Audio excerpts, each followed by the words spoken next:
killer. Hello, welcome to Lurking in the News, Volume 15. 15. Yeah. Yeah. Making our way downtown. Yeah, we are. News and fast. Yeah. Crimes are past. And we're murder bound. Yeah. This is our true crime news segment, if you're new. Yeah. Current events happening in the country. Yeah. These might be a little smidge outdated by a month or so, but that's okay. We're keeping you up to date. It's still pretty recent. And we'll continue to keep you in the loop otherwise. Yeah. You know? But we don't know what's going on with the light, so if you're watching on YouTube, it's just like flashing, but nothing's moving. One day we'll be rich enough to afford a really nice camera. Yeah. Yeah. And an actual studio. Yeah. You know? I don't know how you can support us other than subscribing and following us. Yeah. But do that. Help us reach our goals and dreams. Yeah. Spread the word. Yeah. Tell your friends to listen. Yeah.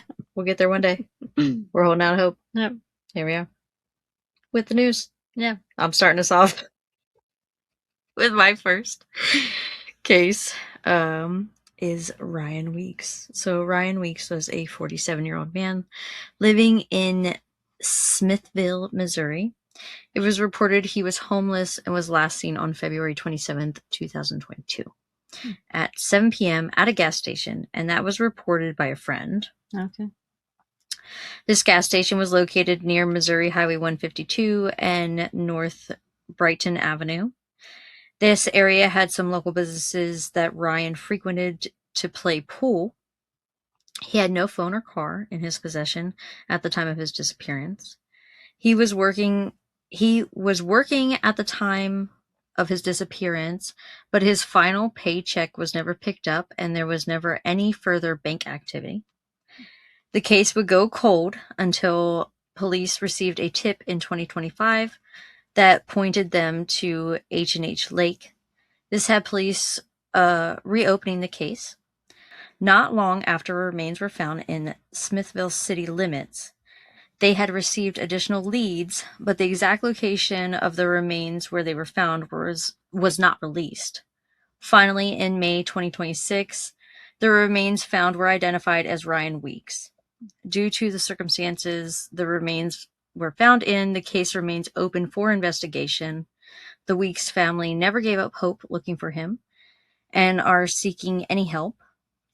And quote, "We are asking for help from the community to bring the truth to light about the death of my uncle, Ryan Weeks. His remains were recently identified, which brought an end to the search. But even more questions about what happened. We believe someone out there has information. If you saw something, heard something, or know anything at all, even if you think it is small, unimportant detail, please come forward. If this were your family member, you would want answers too. So please help us get the closure we deserve. Thank you to everyone who has supported our family, shared Ryan's story, and continued to care over the years. Your kindness has meant more than words can express." From the Weeks family. Oh. If you have any information about Ryan Weeks, please contact Detective Nolis at 816-532-0500 and reference case number 122-00196. That's sad. Yeah. Well, at least the family got partial answers. Like, we know what happened. In a way, we found him, but we gotta figure out who did it. Yeah. Yeah. I agree. It's like, I don't know. Have we done too many cases of like found the remains unsolved? You do a lot of disappearances. Mm-hmm. We need to do maybe more unsolved where we found the remains, because that's kind of like this. Yeah. Like, I haven't done too many. I was like half getting answers. Yeah. It gives partial closure, like, okay, we don't have to keep looking for this person, but what happened? Yeah, and also now where do we go? Yeah. We no longer are searching for a body. Mm-hmm. Yeah. So it's like, that. Now what? Yeah. Need someone to come forward. Yeah.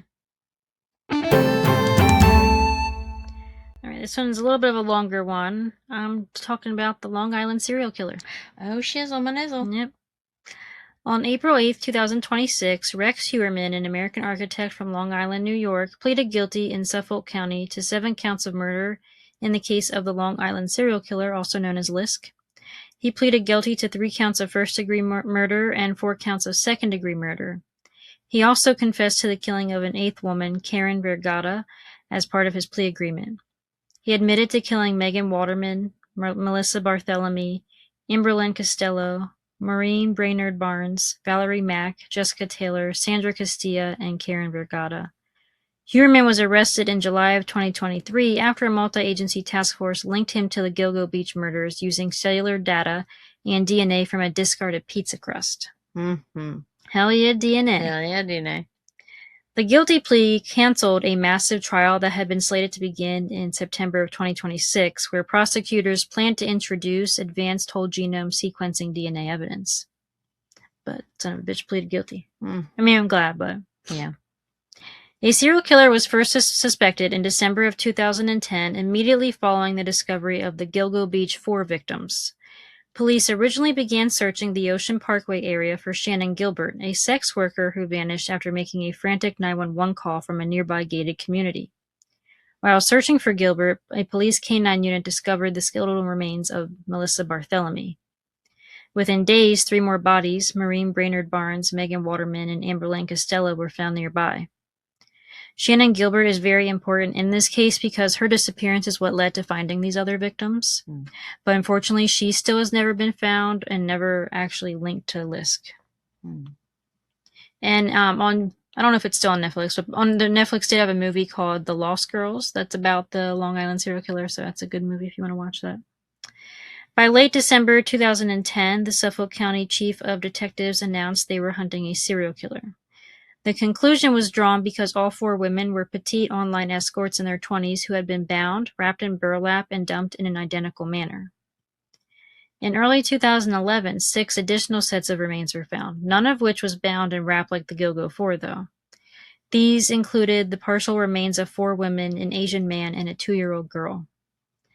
The partial remains of Jessica Taylor, a 20-year-old sex worker, were located on March 29, 2011, several miles east of the Gilgo 4.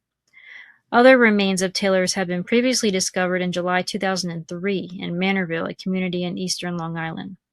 So her remains were spread because they were found 2 separate times. Partial remains of 24-year-old Valerie Mack, who was also a sex worker, were located approximately a mile and a half east of Taylor's on April 4th. Mile and a half. Did you say west? I know.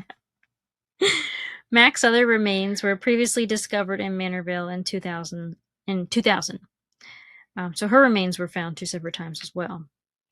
On April 11th, the skull of 34-year-old Karen Vergata, whose partial remains were first discovered on Fire Island in 1996, was found off Ocean Parkway in Nassau County. Like many of the other victims, Vergata was a sex worker at the time of her disappearance. The other remains included a woman who was later identified as the mother of the 2-year-old. Their cases were never determined to be linked to the Gilgo Beach serial killer. The body of the Asian man remains unidentified to this day. Oh, that's sad. Yeah. And I think he was found in a dress or something like that, so there was concern maybe he was like cross-dressing or something like that, or maybe suspected of being female. I remember reading something about that before. Okay. In February of 2022, Suffolk County Police Commissioner Rodney Harrison and Suffolk County District Attorney Ray Tierney formed a task force with the goal of identifying the person or people responsible for the Gilgo Beach serial killings. Within 6 weeks, a suspect was identified, Rex Huerman. 6 weeks. That's all it took him. Yep. Rex Huerman's motive stemmed from a deeply sadistic desire for, this is going to be disturbing, sexual gratification, power, and absolute dominance. During his court proceedings, his subsequent confessions, prosecutors, forensic psychologists, and Huerman himself revealed that his crimes were driven by a calculated obsession with control. Court documents revealed he derived pleasure from the, quote, playtime he associated with the sexual abuse, torture, and mutilation of his victims. Ugh. Disgusting. In a private jailhouse confession to his daughter, Huerman explicitly stated that he did not see his victims as human beings. This complete lack of empathy allowed him to treat them as objects for his gratification. Gross. Forensic experts noted that Huerman was motivated by a thrill to execute a, quote, perfect crime. He kept extensive planning documents detailing how to refine his methods, manage dump sites, and avoid mistakes. Huerman intentionally used escort listings and burner phones to target vulnerable women. He preyed on sex workers because he believed they were easier to isolate, lure, and trap without drawing immediate police attention. Described as an avid hunter, Huerman approached his crimes like a stalker. He viewed selecting, trapping, and killing these specific women as a game of stalking prey and securing a prize. Disgusting piece of shit. Yeah. He acted on his violent fantasies almost exclusively when his wife and children were out of town, transforming his suburban home into a controlled environment where he could assert total dominance without interruption. Gross. It's like, how, like, he had quite a few victims, and actually they suspect him of being, having more victims, including, like, I think South Carolina and Florida. Yes. There were some other victims that they think he may have been linked to.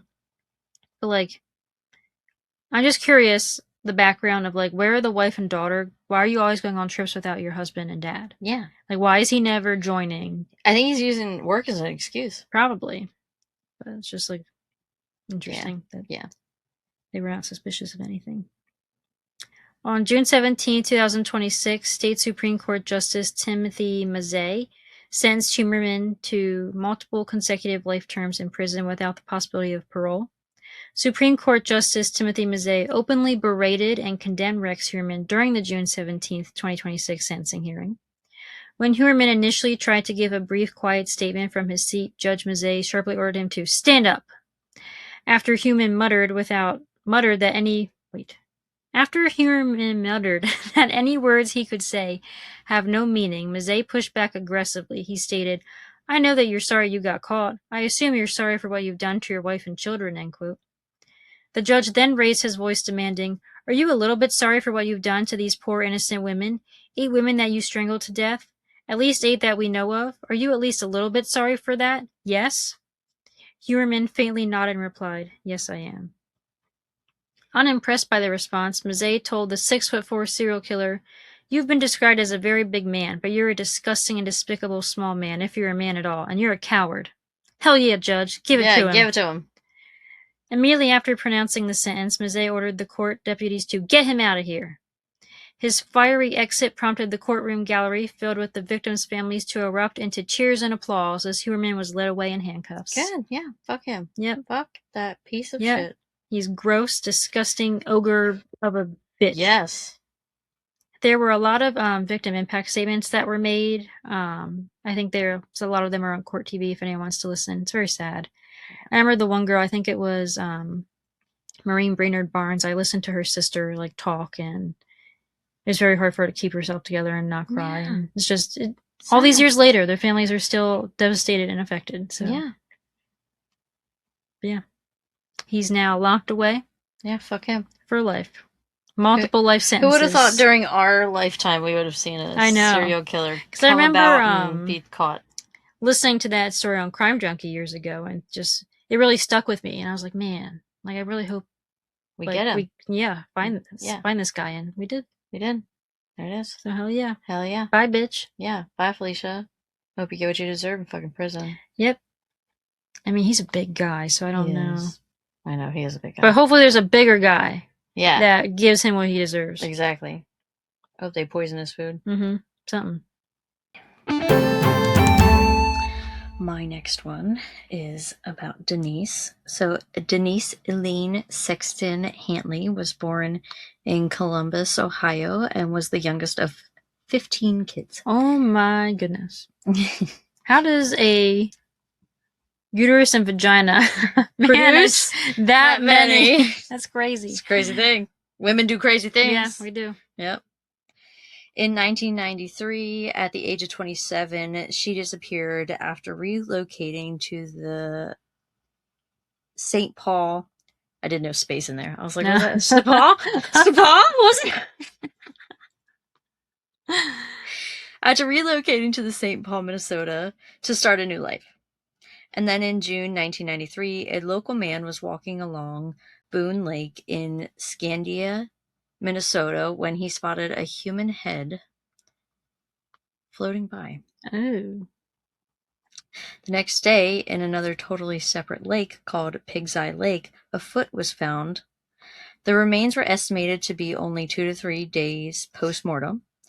It took until 2007 for these two remains to be identified as the same individual. Okay. So from the 90s to Mhm. 2007.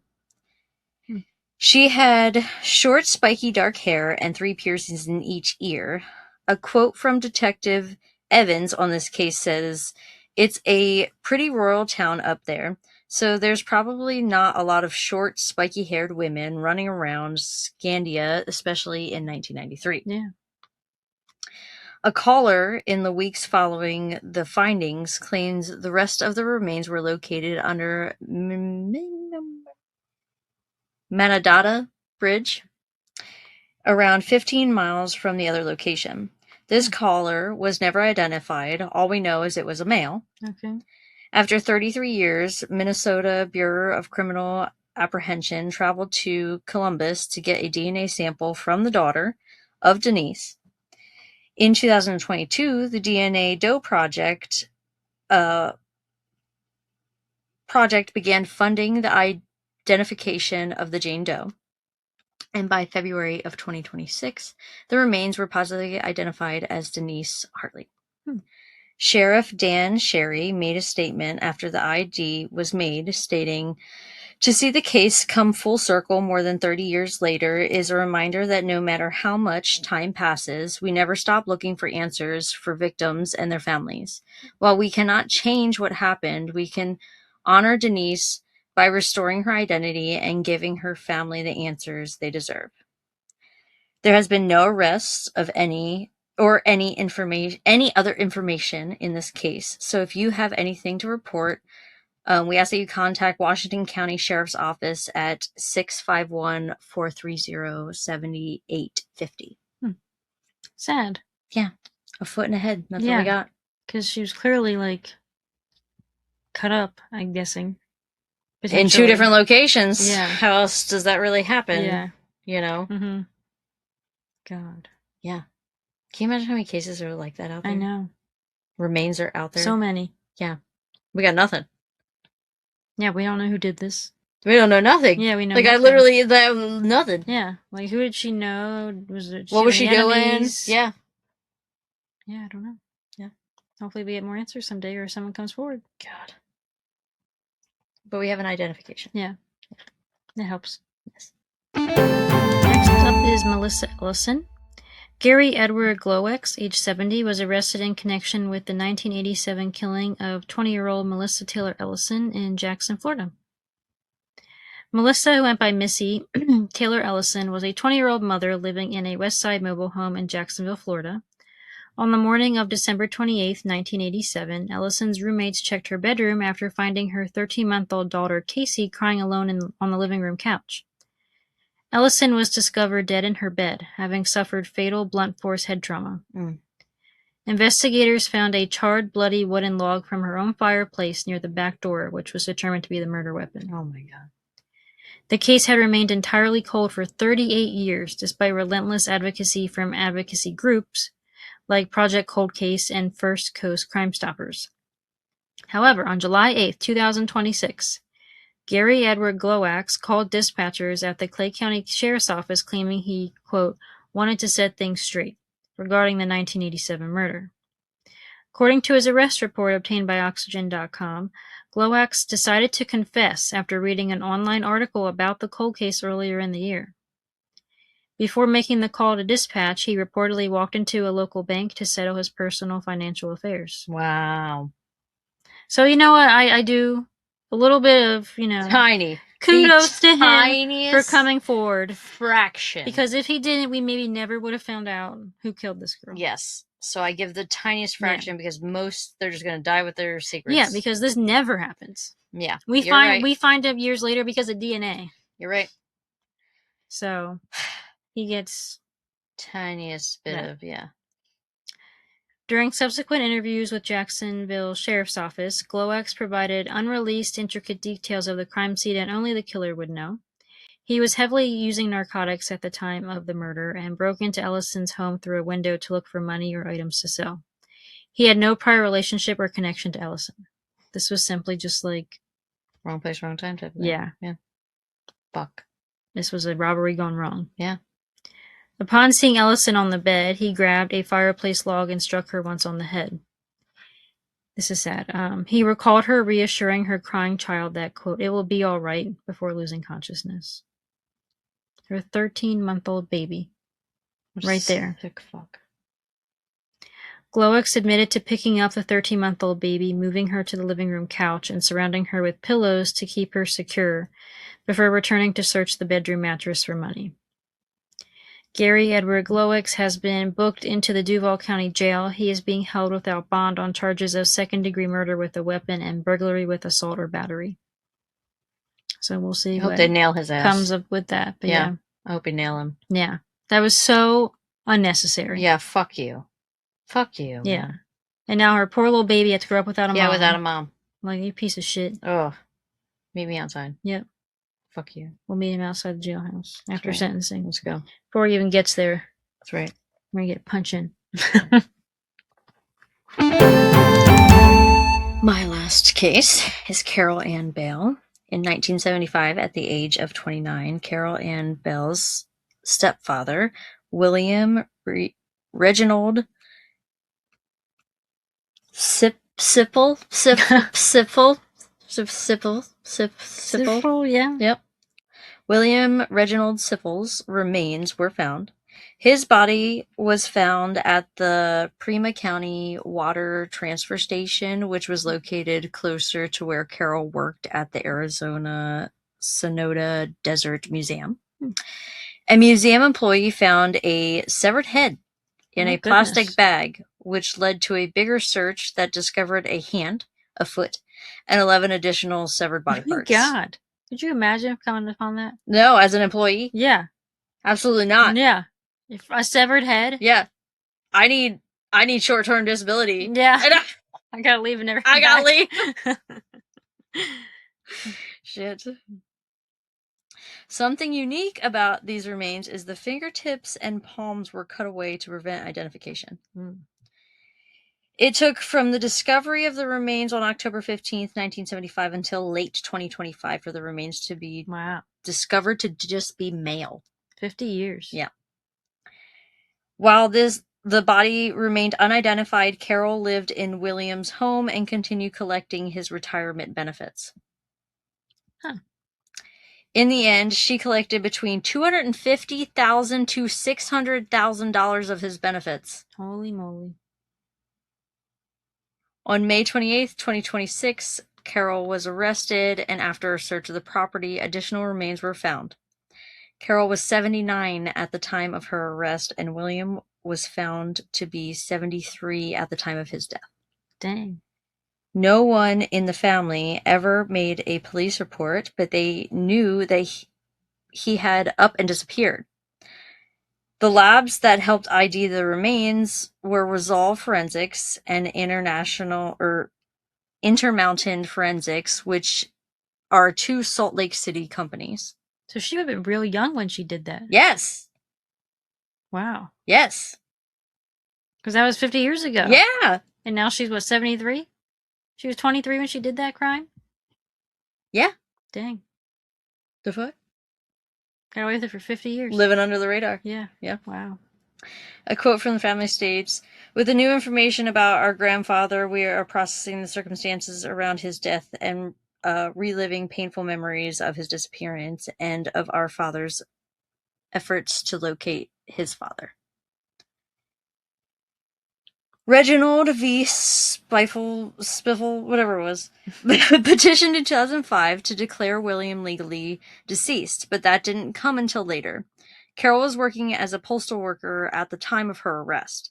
And a final quote from Sheriff Chris Nanos states, "We're smart enough to know that we're not going to have all of the answers, but they're out there. Who Mr. Spiffle was, but also maybe how this event occurred. Hopefully Carol talks before it's too late." Yeah, I mean, like, what was the motive here? I mean, I know money, but, like, you're 23. What do you need all that for? He's probably an abusive piece of shit. Yeah. I'm not even gonna lie. Yeah, maybe. I mean, just a theory. Just an opinion, just a theory. You know, here we are. All right, last up is Rose Marie Gayhart. Human remains found by kayakers in Florida in 2024 have been identified as a woman who disappeared over 40 years ago. On Friday, July 24, 2026, so this was days ago, the Cape Coral Police Department said in a release that the remains belong to 23-year-old Rose Marie Gayhart, who was reported missing by her parents in 1985. They lived in Danville, New York. According to Cape Coral Police, Rose had been living and working in Cape Coral and North Fort Myers at the time of her disappearance, and living in a trailer park in North Fort Myers with her boyfriend and his mother. CBS affiliate Wink reported Rose moved to Florida with her boyfriend in December of 1984. She was last seen on March 21, 1985, outside her workplace, Big Howie's Hot Dogs, in Cape Coral. Witnesses reported seeing her getting into a red truck driven by an unidentified male. In May of 2024, kayakers discovered a human skull in a canal in northeast Cape Coral near Kismet Parkway and northeast 19th Avenue. A forensic laboratory in Texas confirmed the remains belonged to Gayhart in May of 2026. The Cape Coral Police Department and the Livingston County Sheriff's Office made the match using familial DNA samples originally collected from her relatives in 2007. The police then announced the discovery in July. Following the confirmation, multi-agency teams conducted a 2-day excavation of a vacant lot near the canal to search for further evidence. I didn't read if they found anything, though.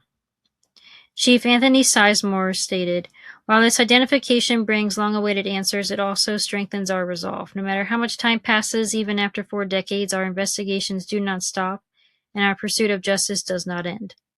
Sizemore went on to say that the case was now an active homicide investigation, adding, quote, "We are committed to following every lead." Her sister Lori Travis said, quote, She was really happy. She wanted me to come down and visit her. Seemed like everything was good.